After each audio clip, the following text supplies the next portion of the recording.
Woo! Hello, everybody out there in Facebook land, TikTok world, YouTube, everywhere that this clip is going to be live or have a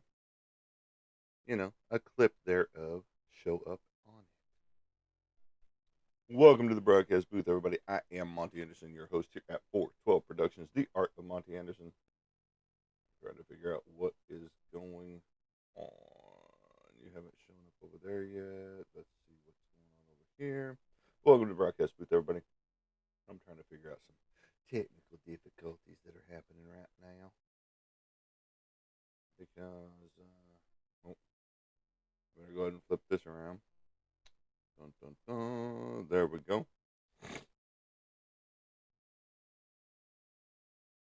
All right, let's see. Is this connected or no?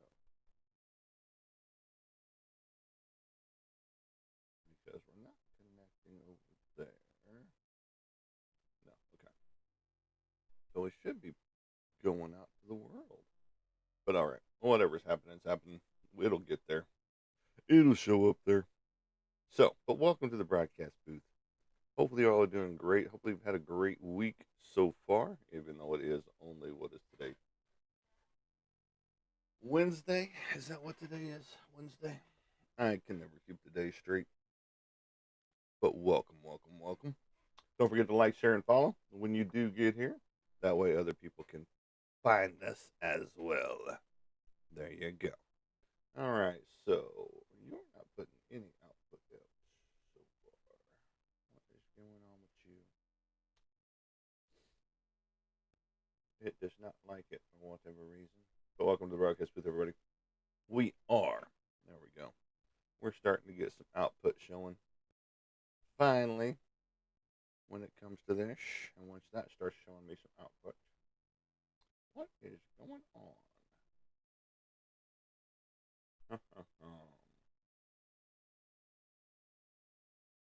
Yeah, I know. I'm just trying to figure out the technical side of things right now because it's not working the way I want it to. But welcome to the broadcast booth, everybody. I am Monty Anderson, your host here at 412 Productions, the art of Monty Anderson. And yes, this is a piece of my artwork that you can get for yourself if you like the Joker. I have other stuff as well. And good morning, Mr. Casey. How's it going? Welcome to the booth. Welcome to the show. Hopefully, it's not a shit show. Well, it usually is, but that's okay. Oh, so how has everybody's week been? Everybody doing okay? Everybody doing good out there? There we go. Well, we did for a split second. We had it there. I was almost going live over there too, but maybe we'll just have to just not do it. Today we're going to be talking about Holy Grails and not the religious kind. No, because we do not talk about politics or religion here. Holy Grails in your collection. What do you consider your Holy Grail in your collection? And what up, Mr. Humble Bumble? Welcome to the broadcast booth. You're usually not up and around this early, are you? Are you at a meeting? Is that what's going on here?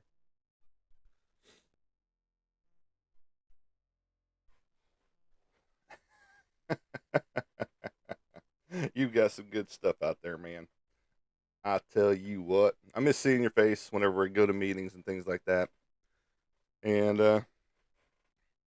and all that goody good jazz, But I don't miss the company. Period. I just miss a few people here and there, you know, and all the fun stuff that happens at meetings. What happens at meetings stays at meetings. Not most of the time, but it usually does. Hopefully, you're doing good out there. No, after they pissed me off that last time, I was done with them. Even though I was like 6 months away from 10 years, you know. And I gave them my letter of resignation. I said, "Here you go. Have a nice day. Have a nice life." And I'm actually making more now than when I was working for them. You know. And so I can't complain. But thank you for stopping in, man. It's always a pleasure. to see you out there. So, what is the Holy Grail that is in your collection? Something that you collect that is sought after by you or by many other people. What is that one thing that you have that you always wanted, from a collector's point of view, and you finally got it because, oh, I'm an adult now and I can buy what I want, you know, those type situations. I'll give you a minute. Some of mine, I was trying to grab some, but I've got it blocked up pretty good. Um, I'm working on it. I still got stuff. My your '69 Volkswagen Bug. Well, that's cool. I mean, I'm still after my true Holy Grail, which is my 1957 Chevy Bel Air hardtop, fully restored, or I will fully restore it, one or the other. That's my ultimate Holy Grail. But as a collector's point of view, I do have some of the Holy Grails that I've wanted um, throughout life, and some of it came through this last collection of comic books that I picked up. You know, one of the big Holy Grails is right here in my hands. Yes, I keep it in a hard case as well. I do need to change the bag and board on it, but right here, this is one of my Holy Grails. I didn't pull out my Hulk 181, which is another Holy Grail and all that stuff, but right here, Giant Size X Men #1 from 1975. Yes, this is the original right here. And I will be getting it graded at some point in time, but I'm still very leery, as I talked about from the last show, about the whole getting it graded through CGC and all that good stuff. Because, and why do I do this to myself? I don't have anything close by that I need. Give me 1 second.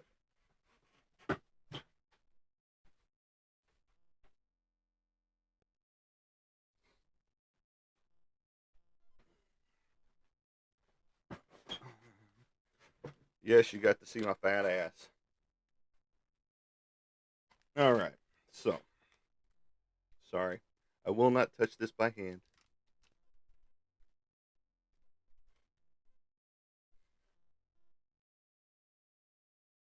And I don't have my cotton gloves in here like I need to. And no, Alan, this isn't for you.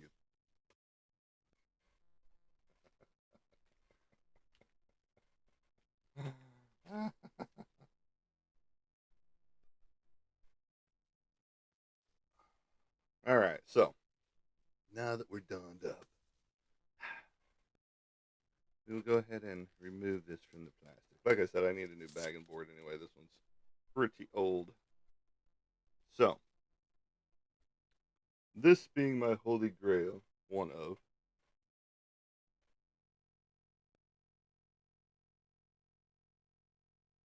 it's still got very good interior. Yeah, it's a little off white in there, but it's still great. Just think, getting some of these Mego action figures from back in the day, collect all six, at $3.29 a piece. And look at that. Those Megos action figures from 1975. And it's just the smell. That smell that's in here of an old comic book. You know? It's just awesome.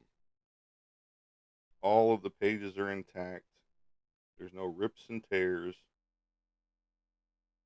It's got a little bit of yellowing, but it's true to white pages on the inside, as white as you can get for this age of a comic book, you know.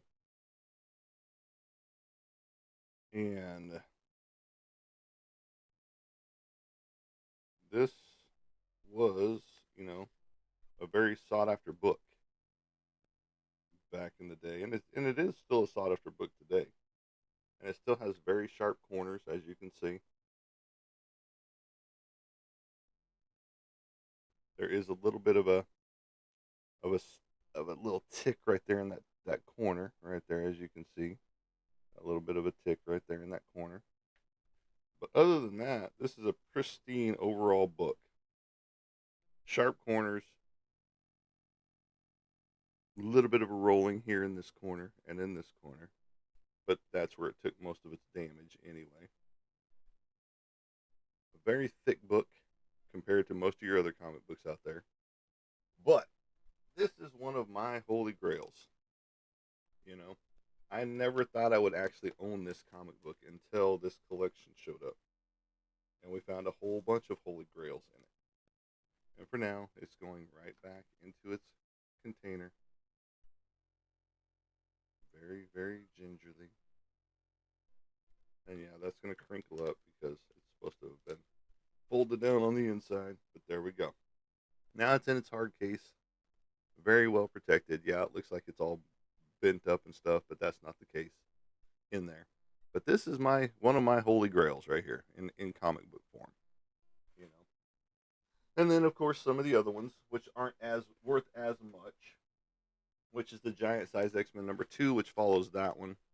Giant Size X-Men #1, because you don't see this one as far as people wanting it as bad, because it is the second, appearance of the whole crew and things of that nature. Now, this is the holy grail of my Uncanny X-Men collection, you know, for real. Besides the Giant Size X-Men that you just saw. You got number 93, right before the new crew comes in. Then you got the big holy grail, number 94. Right there.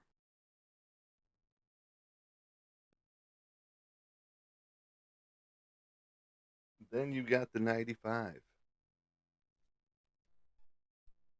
Right there. Then 96. And all these need new bags and boards. And I need another box because I need to separate these out. Was that a 96 that I just showed you? Yeah. So I do have two 96s in there, which is awesome.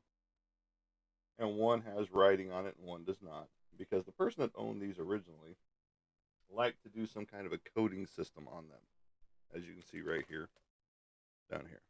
That doesn't affect the price of the comic book if you get them graded per se. It drops it about a half a point. Oh, you're going to bed? Got to go to work in a few hours. All right, man. Take it easy and go sleep inside that 1969 Volkswagen Bug.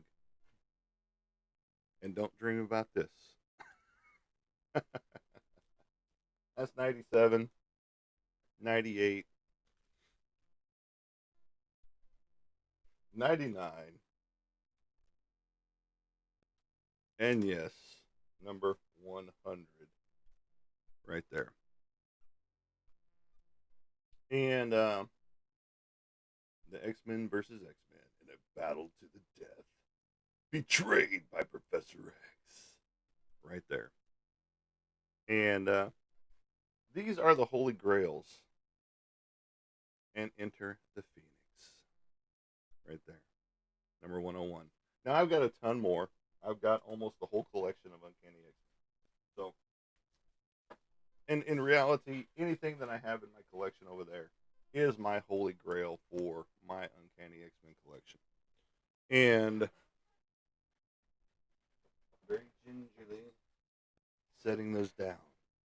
Now, throughout my collections, I've got holy grails all over the place. Like back over here, I've got my War Duke, not my first original War Duke, from when I was a child from Dungeons and Dragons, but I've got him sitting over there. This is the second owning of one for me when it comes down to that. But other holy grails run the gambit of a lot of different things. Like sitting right here next to me is two holy grails that a lot of people, again, is sought after. And sorry, cat hair. And I've owned these twice now, and I sold off my original ones, and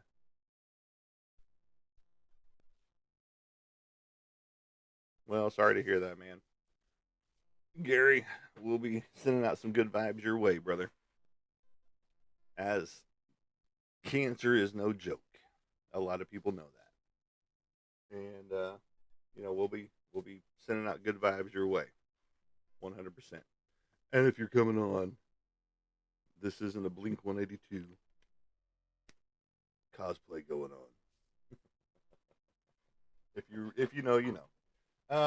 I was just handling some of my Holy Grail comic books. Now, I do have an Anne Rice first printing of Interview with the Vampire, which I couldn't locate because of, and that's what I was getting ready to say before I pulled out my comic books, was that I was trying to get to some of my books that I had originally and to show you some of the Holy Grails in my book collection, but I couldn't because it's blocked up by boxes of books plus another wall and all this other stuff. Um, but like Frank Wortham's Seduction of the Innocent, which was the trying to break down the comic books of the day because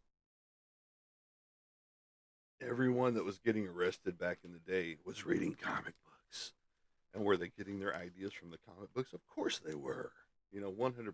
The true crime comics, the the horror comics, and so on and so forth.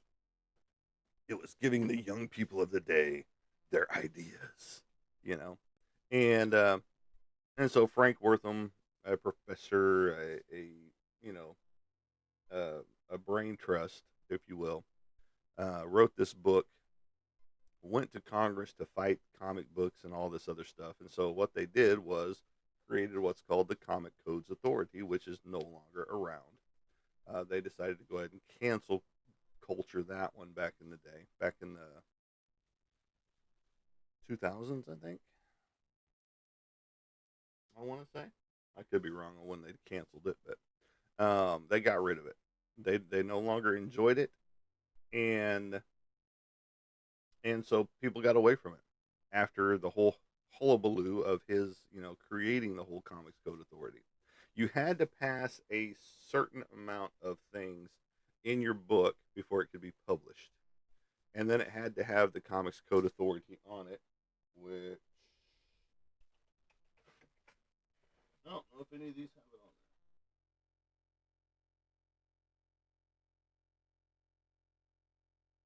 there. Yes, they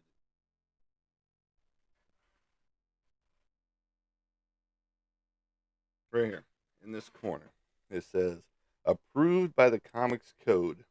Right there, authority. It does say authority on there. The Comic Code's authority right there in that corner. And that was to be placed on every comic book out there. And it had to pass all the codes that they put in place, which was language, sexuality, all kinds of different things that they put in place. How much violence could be put into a comic book and all that good stuff. And so if you didn't pass that mustard, you had to either rework the book or rework those pages that didn't pass mustard to get that code authority on your book. So that was all that really happened in the comic book realm um, whenever he tried to destroy the comic book industry, solely. And so, if you got any of that pre Comic Codes Authority horror and stuff like that before all that came into play, you got some gold mine stuff there because they had to tone it down, and even in the horror books, which was the Witching Hour. I mean, heck, even Werewolf by Night had to be toned down a little bit. So you had all of that going on, but so many other things were happening in books. People were still writing, books that still had the hardcore stuff in it, the more violence and things like that. So, what are some holy grails in your collection? 100%. Because, like I said, I've got two statues right here that are the holy grail for any collector. These were some of the first statues rolled out by DC Comics. Batman and Robin. One was in 1992. One was in 1993. And there what's called the cold cast porcelain method. And I'm going to start with the Robin in his original box. Right here. This is the 93 Robin, full size figure. On the rooftop. These were limited edition. And yes, it's still in the original packaging. I mean, even the original styrofoam or the foam padding that they put in there. They make beds out of this now. Want to lay on this? So comfy. Oh, that wrench Corinthian leather.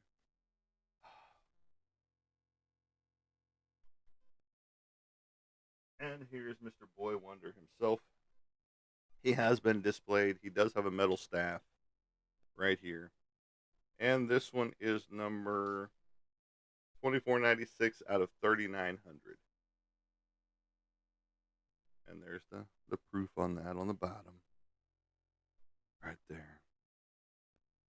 And it's got felt pads on it so it doesn't scratch up your shelf.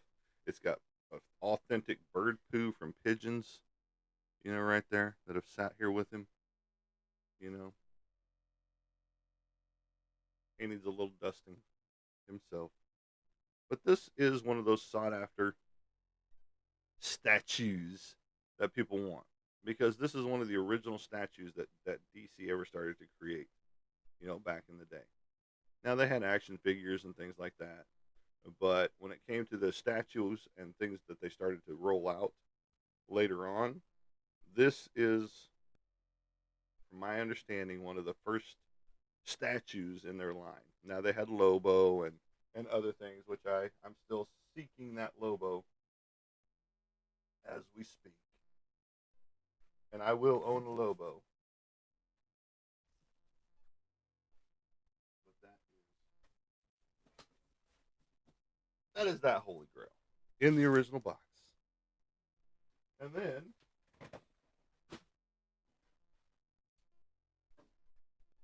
the big Holy Grail right here. Oh, smell the dust. It does have its original dust cover. Right here. Showing the specs of this statue. Showing the drawing that it was made from. By Dick Giordano. Provided the basic concept for the Batman statue. After sculpting, the design evolved into the enclosed statue. Each cold cast porcelain statue is painted by hand and requires no assembly. The statue's number is number 2569 of a limited edition of 5,555. That is the only number out there, sculpted by Randy Bowen. Thanks to Kelly Jones for his inspiration. Original concept art, Dick Giordano. Batman created by Bob Kane. Batman, trademark and copyright, 1992, DC Comics Incorporated. All rights reserved. By Graffiti Designs.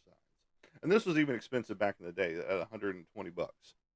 119.95.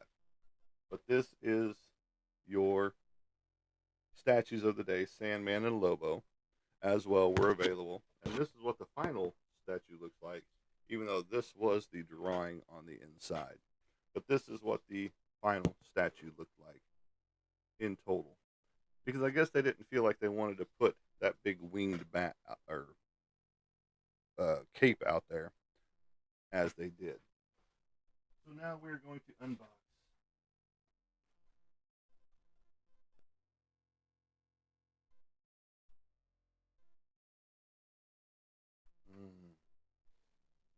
Oh, that rich Corinthian leather. Oh, yeah. And he still has the packing peanuts in here with him too. And he did come in this protective plastic, as we all thought, oh yeah, plastic protects everything, right? And here he is in all his glory. Dun, dun, dun. This is some Holy Grails in the comic statue collections right here.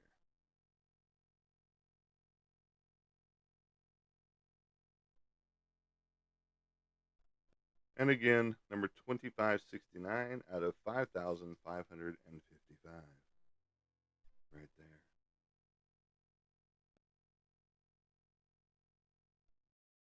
Felt tips to protect your shelves and to protect the continuity of the piece here as well.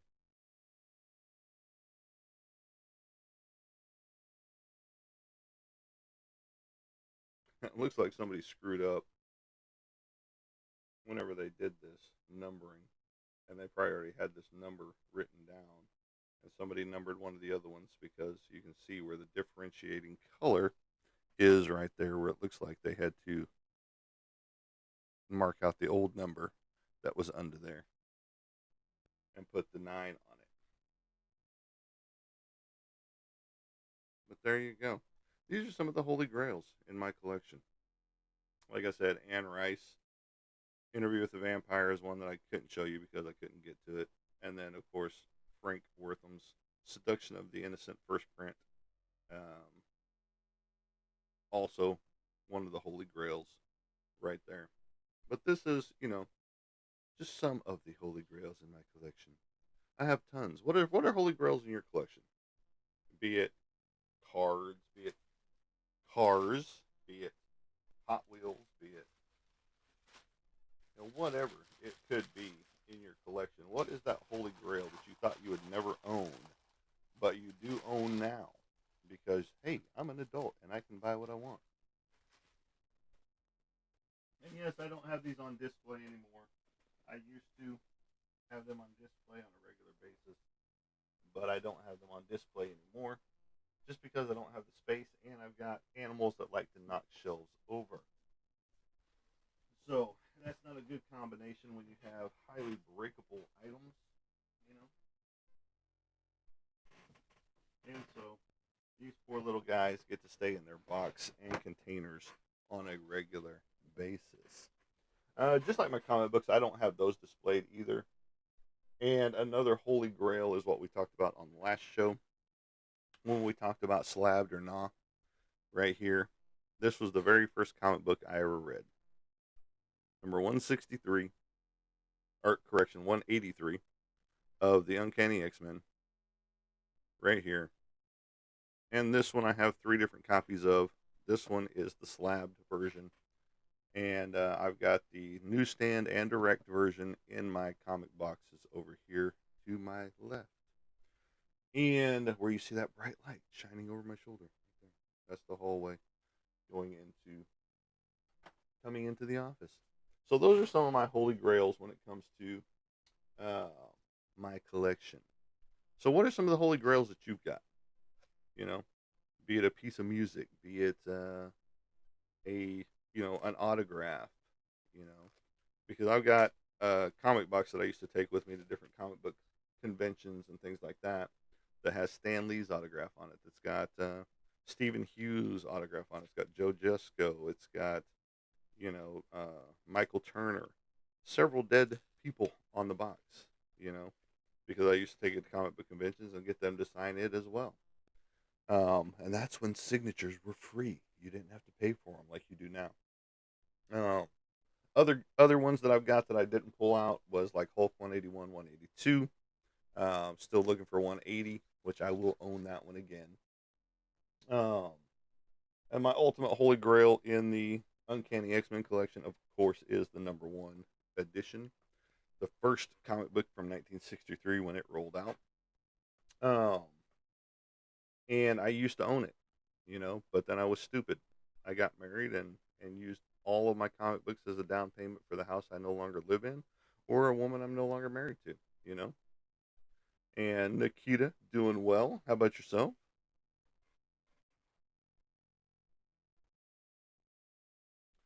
We're doing well over here. We're talking about holy grails. What is your holy grail when it comes to your collection? Do you collect stuff? That's the thing. Some people don't collect anything. Some people collect too much. In action figures, like I said, I can't really point out. I'm looking at them. Pretty much every action figure that I own is sitting right in that hallway, except for a few scattered out throughout here. Which I said, like I said, the Holy Grail that I've got over here, which is my War Duke, um, and over here, which I've got a couple from the Dungeons and Dragons collection from back in the day, whenever they first rolled out those, and you have a lot of signed MMA stuff. Awesome, that's cool. Who are some of your top ones that you've got? And I'm not going to answer a political question in my post here or in my live. I'm sorry. Just like we don't talk about politics and religion, I'm not going to answer that question. Because once you open up those can of worms, people start losing their damn minds. So there you go. We do not talk politics or religion here. There are plenty of other platforms that you can go ask those questions on and get the answer you're looking for. So, back to your MMA stuff. I do have, or I did have, I might actually still have a few running around here somewhere. Some autographed MMA stuff from the UFC side of things. Whenever they first rolled out the first UFC cards, I bought up a couple of boxes of those and ended up with some nice autographs in there and some good rookie cards, if you will, in the UFC realm of it all. Thank you for the 18.4 thousand likes out there. I have a signed poster from Fedor. I'm not going to butcher his last name. He is a very famous fighter here in Russia. Okay, cool. Very awesome. That's awesome. I wish I had my uncle's um, autographed poster that my great grandmother had, because I don't know if any of you have ever heard of the blue. What the hell was it called? Blue Max funny car back in the day. Good morning, ballerina. We're talking about Holy Grails. What's a Holy Grail in your collection of stuff? I just went through a bunch of mine, from my Uncanny X-Men collection to my Batman statues to some toys that I've had, that are my Holy Grails in my collection of stuff. And Nikita just talked about a MMA fighter that she's got a poster signed of, and I was getting ready to talk about my wishing I still had the your Prada bag. Awesome, very cool, very practical. Dump it over your shoulder and go on, or is it a clutch?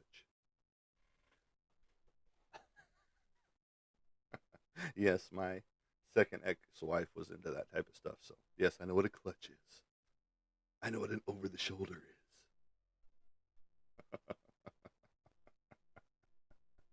is. So, but that's cool. That's very awesome. And some people, it is clothing when it comes down to, or accessories, if you will. Um, it's just like, Champion was the poor kids brand back in the day, and now it's a highly sought after brand today. $150, found it for $8 in a clutch with handles. Is a clutch with handles? Okay, cool. So there you go. See, I was close with it over the shoulder. Was it a clutch? Are you into MMA at all? It's huge here in Russia. Yeah. Um, through the military, I was a combatives instructor, and we did MMA type stuff.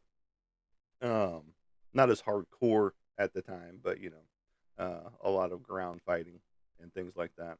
I was a level 2 combatives instructor, uh, and it was awesome. And yeah, I watched it, and I watched the MMA and the UFC and all of that good stuff. I also watched the bare knuckle stuff, and okay, ballerina has a shoe, hat, and purse collection. Very awesome. And so the Prada is your overall holy grail of it all. And since I'm talking about them, I might as well pull them down.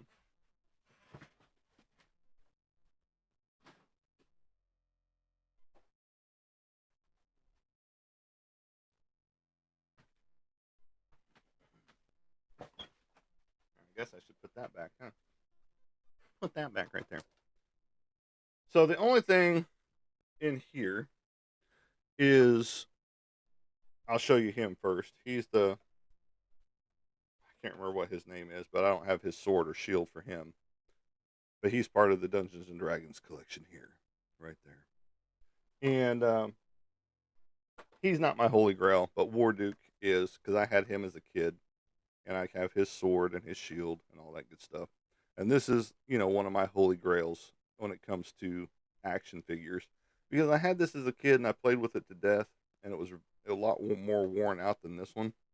This one is in really good condition, except for a little paint loss on his strap back there. You can see it, but um, but all in all, I had that and a bunch of other Dungeons and Dragons stuff as a kid, and so so to get these back as an adult is your Holy Grail collection. If it hindsight's 2020, I probably should have gotten rid of any of my action figures from a kid, because I had a lot of I can't say all of, but I had a lot of the original Star Wars from the 70s and 80s, into the 90s, and then I had a lot of the original GI Joes. I had most of those, and then I had a lot of the Masters of the Universe, original the the MCU, as they call them, um, and just hindsight's 2020. I should have kept it all, instead of being a punk kid in the 90s. And what or who got you into collecting? Actually, I owe it to my friend. We don't keep in touch with each other because I don't even know where he moved off to after they left the trailer park when my grandparents lived. But it was this comic book number 183 right here that I read for the very first time, and this was where I started getting into collecting hardcore. Um, Now, originally it was my parents, because they would buy me action figures and things like that, the Star Wars action figures, and then the GI Joes when they came out, and all of that good stuff. So, ultimately, I can say it was my parents that originally got me started into collecting Hot Wheels, which I still have a few of the Hot Wheels that I had as a kid. Some of them are still worth a little bit of money, even in the condition that they're in. Um, I can't say all of them, but a lot of them. And I don't have a whole lot from my childhood anymore, um, because I was stupid and sold it all back in the 90s.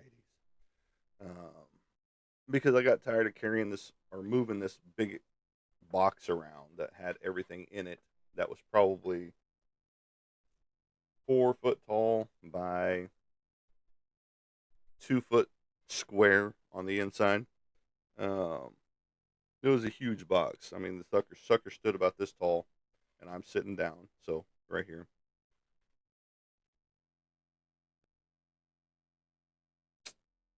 Nice, James. Nice.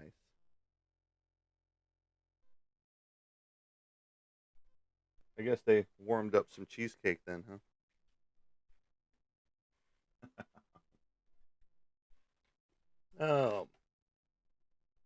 And so that's who got me into collecting, was technically my parents, but that comic book is what got me into comic books as far as collecting comic books. And that was owed to Kim, and I can't even remember what his name is.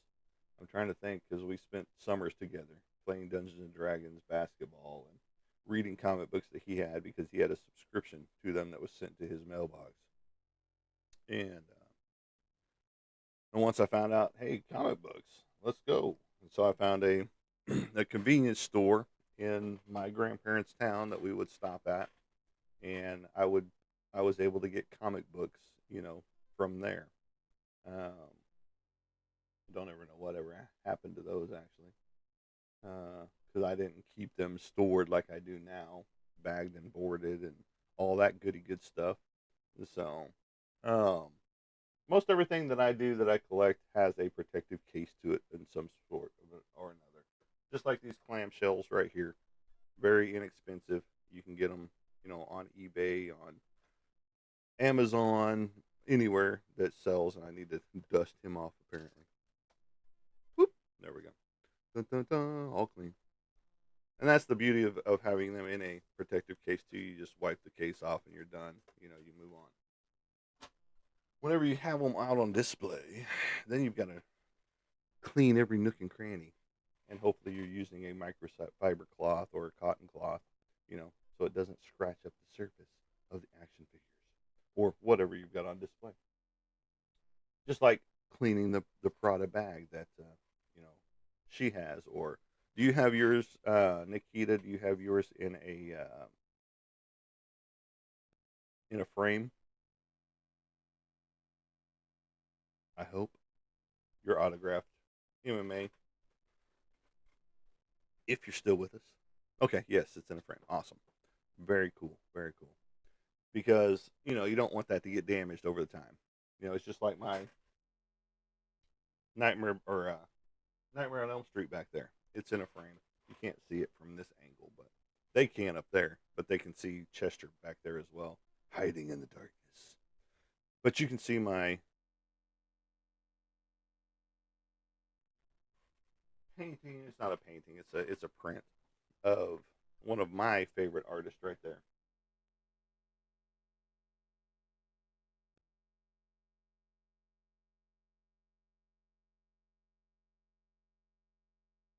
And my brain is not working today. I don't know what I would do if I lost it or damaged that. Yeah, no, I get that. And it's a lot of things like that. If I ever had a house fire, I'm screwed. Because I'm not getting everything out that I would want to get out of here. And there's a lot of memories, floating on this wall back over here, and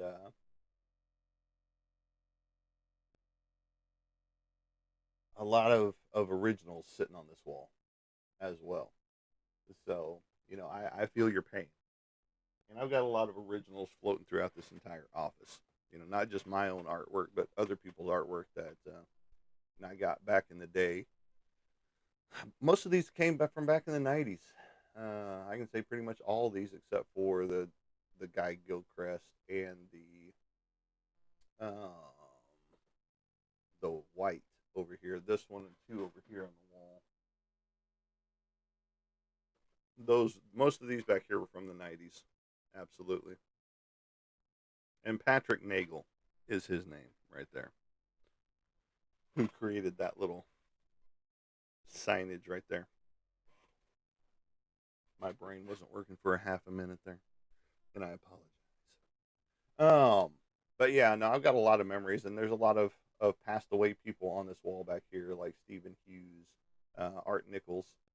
Uh, Found out that he passed away not too long ago, and it's just like, oh wow, and how he passed away is not very cool, depression, anxiety, and all that good stuff. Which isn't good because I suffer with that too, with PTSD from military stuff and prior stuff uh, to all of that. So, but you know, that's why I talk about a prevention hotline that's out there, because I know what it's like to not want to be here anymore. And that came on the heels of my son passing away back in 2009, and it took me a good year before I came out of the fog, if you will. And you still carry that pain with you, but you don't let it affect you on a regular basis. You just cope with it all different. How you handle the pain and stuff like that. Now, what's your holy grail? We've been talking about that. Thank you for the likes. We are in the popular live section. Um, and the holy grails can be anything. It could be like my brother suffers from PTSD as well. He was in the Chechen Russian War. I'm sorry to hear that. Well, I'm sorry to hear that for your brother as well, um, because it's not something. It's fun. It's not something that's fun to carry, if you will, because you've got your demons to face, on a regular basis when it comes down to that. And And speaking of demons, I live in a haunted house. If you know, for those of you just joining us and staying and sticking around for this long, I do live in a haunted house, which is fun because you catch a lot of orbs, you catch a lot of knocks, you catch a lot of different things, disembodied voices, you catch things moving on their own, those type things. We catch more orbs than we do the stuff actually moving on its own. So if you do see anything that happens to move on its own in here, just let me know, because then we have caught it on film. I have yet to catch anything moving on its own on film. Even though I have cameras in several spots of the house, I've got a camera right up here. I've got a camera sitting back here. I've got a camera in the hallway shooting down the hallway. All that good stuff. So, you know, it's a very interesting time around here because you never know what's going to happen. We've had stuff thrown across the room. We've had action figures that shouldn't move in here that have fallen off and landed right on their bottom, right side up, all that good stuff. And it's just like, it's an impossibility. When my setup was on that side, I've got a shelf up here where the camera is sitting that has a what's called a hobo coin up there.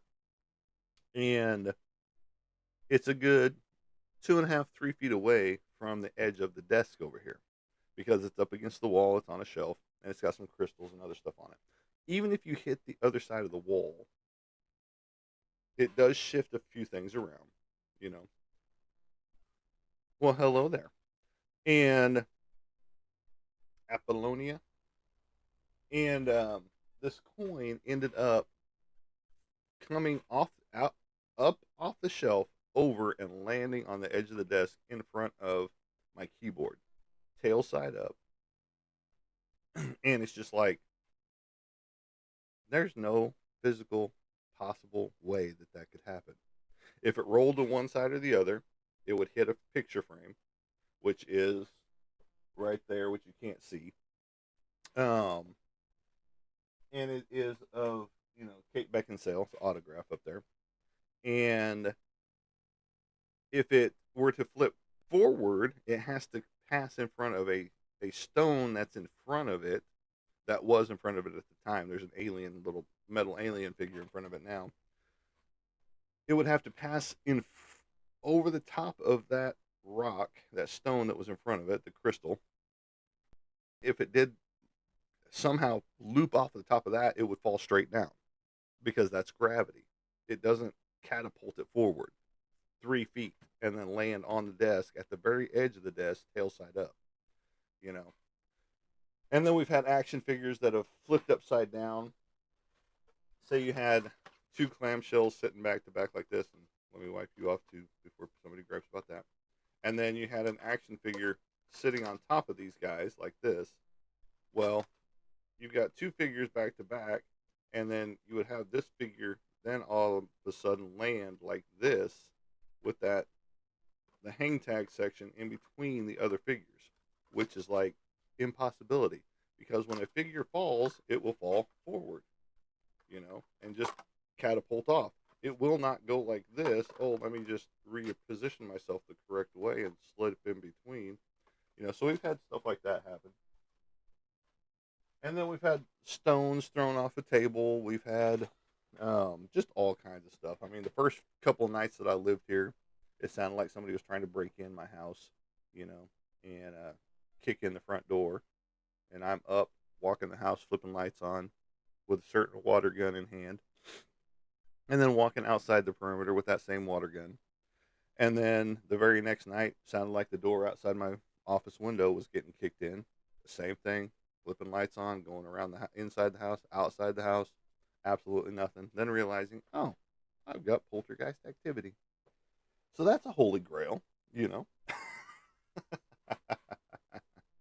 Is it an old house? Do you know the history or who previously owned it? Actually, the previous owners lived down the street, the original owners, and don't know much about the history of the house, but just us interacting with the spirits here. And I use that term loosely because we don't know if it's true or not.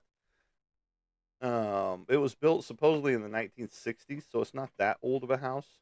Um, and we've been in contact with the spirits here using dowsing rods, and I've caught EVPs in here and things like that. I even have a cat ball, which isn't on, set up, which is motion activated. So whenever it does get set off, it gets set off like that. You know. All right, Casey, you have a good day, man. In fact, I'm just going to sit that right there on the desk and let it do its thing. Um, and from there, we don't know too much of the history of the house, unfortunately, because I can't find anything on the house. We can't find any records that show what's happened here, and so on and so forth. But according to what we've picked up from the spirits, it was part of the original family that lived here, and someone put themselves below dirt in this room because this was a bedroom, and they committed schmuicide here, and they decided they wanted to check out. So that's the only one that we can pick up on, and it's supposedly three members of the same family that either passed here at the house, or at least one of them did for sure. Again, not 100% sure on that because we can't find any history of the place. And I've looked, you know, and I've even looked at different records from the police department and things of that nature, but I can't seem to find anything on it out there. Period. So, so we don't know if that's true or not, and that's just what we've got from the spirits themselves. Um, so but we just have a lot of activity on a regular basis. So I've set up cameras. I set them up for 1, 2, 3, 4, 5, 6, 7, 8 days, and I've gotten basically orbs and potentially this ball going off because I had this sitting on a mouse pad over here, and I had this SD card in my hand talking about it to my camera, which is this new camera, fancy little camera that we bought. It's a 6K, all that good stuff. And it does really great night vision stuff. And I had this that I talked about putting into it after a certain point in time, whenever that ran out of the 64, and I dropped it on the desk like that. And over there, it didn't set off the ball, you know? And, and so I had physically had to push the ball over there to show that it set it off, you know, and do it again. And over here, being close proximity, this little thing sets it off. We'll try it again without that here and see if that sets it off too, because they are pretty sensitive. Any vibration is supposed to set them off. Um, Walking on a floor that is very uh, not sound of a floor, that you walk on, you can hear it creak and move with you, and it will set off the cat balls because of the vibration and all that stuff. So that's why you're perfectly still with these things. And I'm just kind of waiting because it's still going.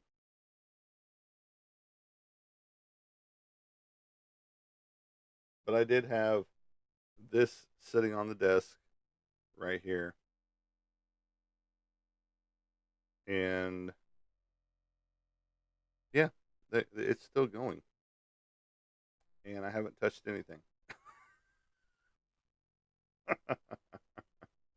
So yeah, the cat ball is still going off, and so I'm guessing something is trying to make contact right now, and I don't have my recorder in here.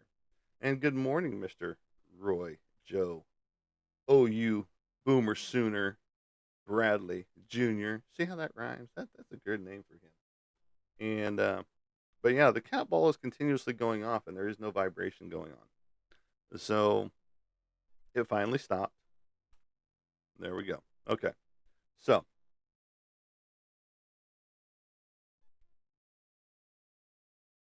but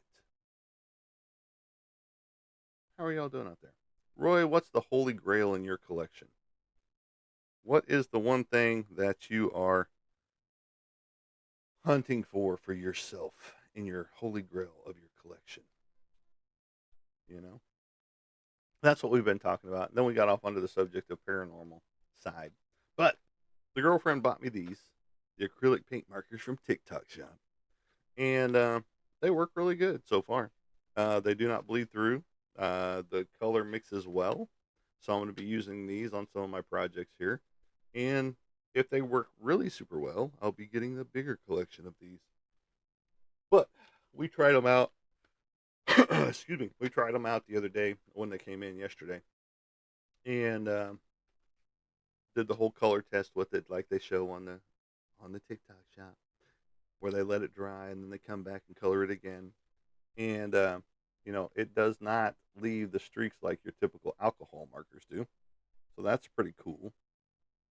Um, because these are water-based markers, as it says. They're water-based, quick dry, safe to use, and waterproof, which is a water marker, which is waterproof. That's a little hard to believe, you know. So, but what's the Holy Grail in your collection, Roy? What is the one thing that you've always wanted?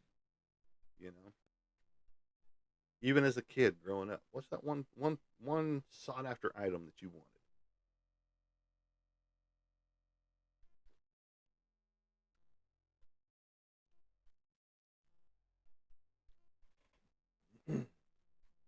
Just like Nikita here, she's got an MMA poster, autographed MMA poster, framed.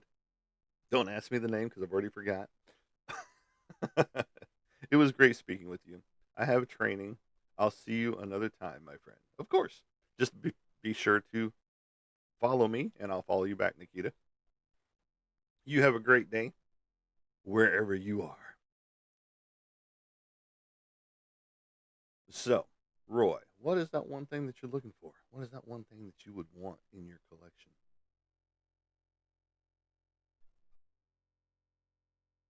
And now that you're an adult, you can get it for yourself.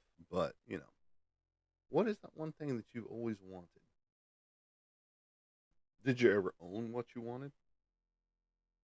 Because I went through a bunch of my comic books that I got, and the uh, statues that I was showing off.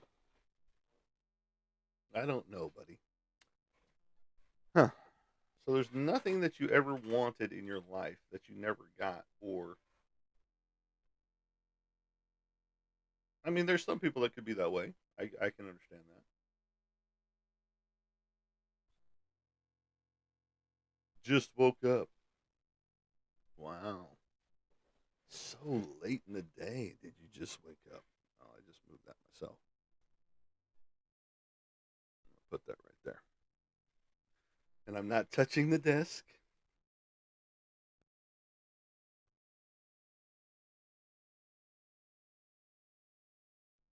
All that good stuff. Um, like I said, the holy grails that I've got are just for my comic book collections, my book collection, my statues, action figures, things of that nature.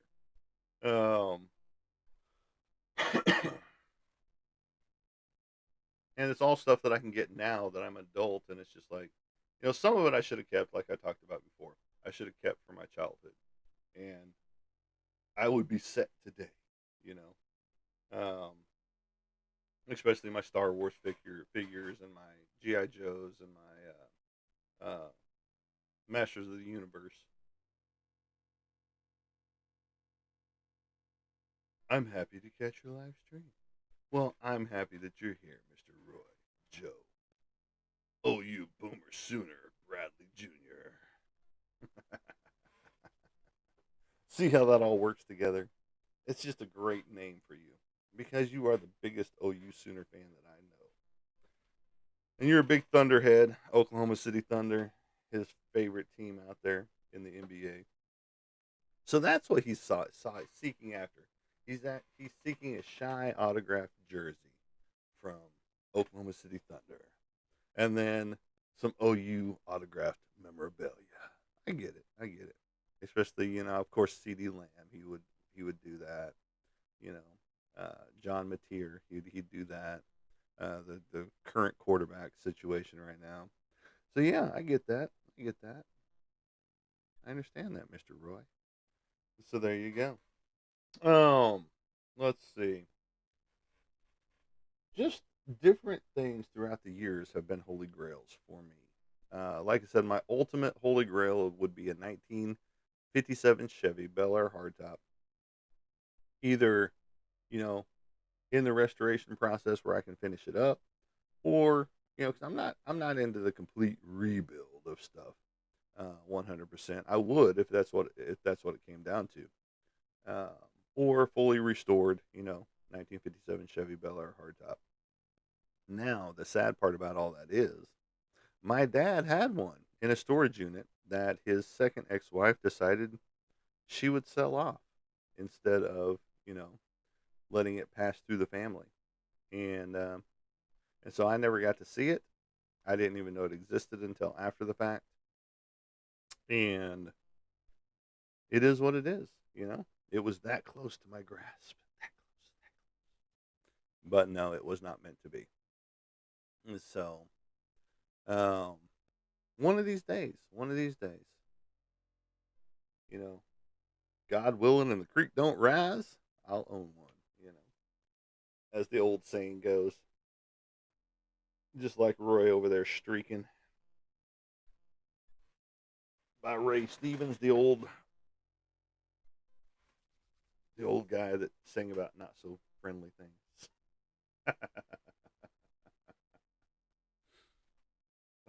Good old Roy Stevens.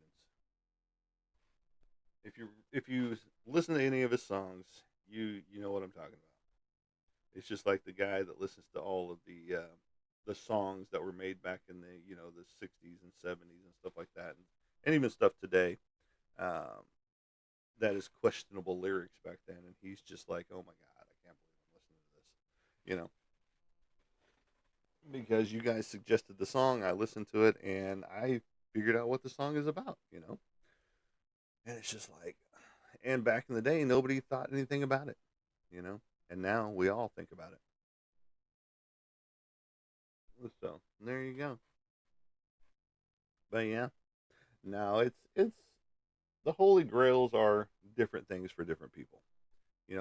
Like Ballerina, who was on here just a little bit ago, said hers are her clothing, her shoes, and her bags.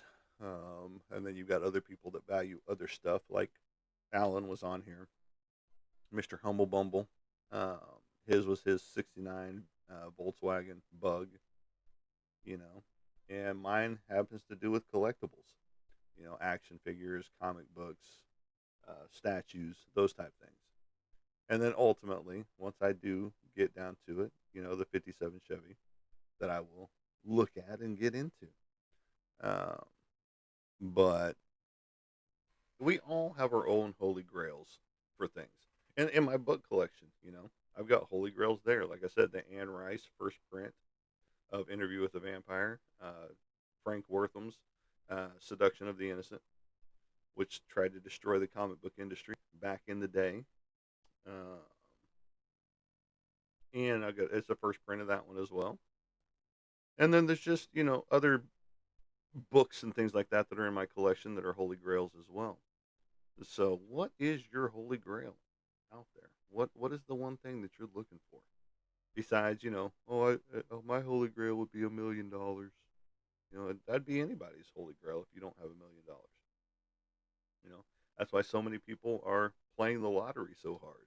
You know, because they're not a millionaire, and you're technically not a millionaire after you win it anyway because of all the fees and taxes that they take out. But so that you can pay the IRS, and which we shouldn't be paying taxes anyway. So you know, and we shouldn't have been paying taxes for a long time. Not since the Civil War. Maybe one day we'll correct that error. But we'll see. We'll see. But what's your Holy Grail? What's your Holy Grail? Is it something in the jewelry world? Is it something in a bottle world from some old bottle that you've been wanting to find or you've been hunting for? And those are cool to dig up. Any relics that you can dig up out of your yard are always fun and cool. Which you dig any part of my yard up and you're going to find any kind of relic from back in the day.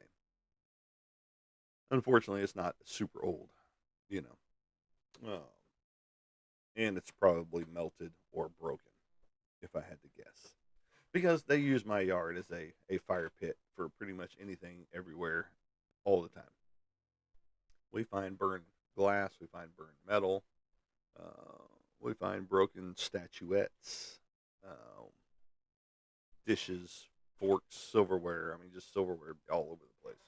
Oops, that was me. That was me. Don't worry.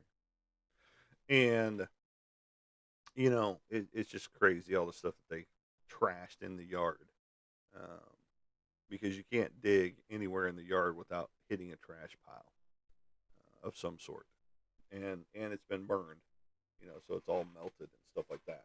So that's the joys of living here. I need a excavator and about a week to just basically go through and dig down about 6 feet deep in my entire yard and then bring fresh dirt in that's uncontaminated with junk, and I would have a great yard. I mean, it's not that my yard is horrible now, but it's just I hate digging and just finding trash on a regular basis. You know that's my pain with it all, and then you get into the realm of, well, I never should have bought the place in the first place.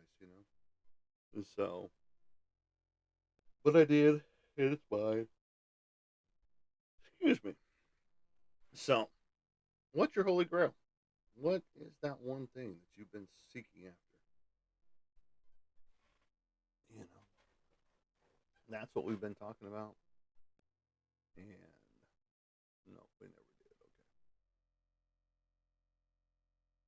I'm gonna discard and exit you because you didn't help me out. I don't know if it was the frames over here per second or what was going on with it, but it's just not putting out any output over there whatsoever. And that's fine. Apparently, my internet is running super slow today for whatever reason. Yeah, ain't nothing loading up.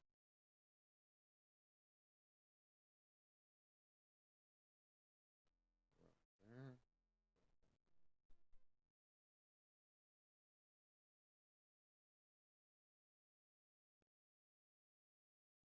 And reload. All right. So, what is that holy grail that you've been seeking after? What is it? Is it a card? Is it an autograph? Is it a I can't really say a food item because how are you going to keep a food item preserved, 100%? Because even keeping it in a jar or sealing it, unless you sealed it completely in enamel, you're not going to keep the food. It's going to deteriorate over time. But what is it? What is it that holy grail that you're after? 100%. Like I said, I've got most of mine except for my Uncanny X-Men #1, which I will own again. It's just going to take me some time this time. Uh, and I owe getting rid of it to the ex-wife that I used to be married to. Since it was all of my comic books that got us into the house that I no longer live in. All that good stuff. So am I bitter about it? Of course I am. Hindsight's 2020. I would have kept the comic books, you and tried to come up with a different way to get the money for the down payment for the house. So that's what my comic books turned into: down payment for a house that I no longer live in, or a woman that I'm no longer married to. In fact, she's already remarried, and it's only been basically 3 years.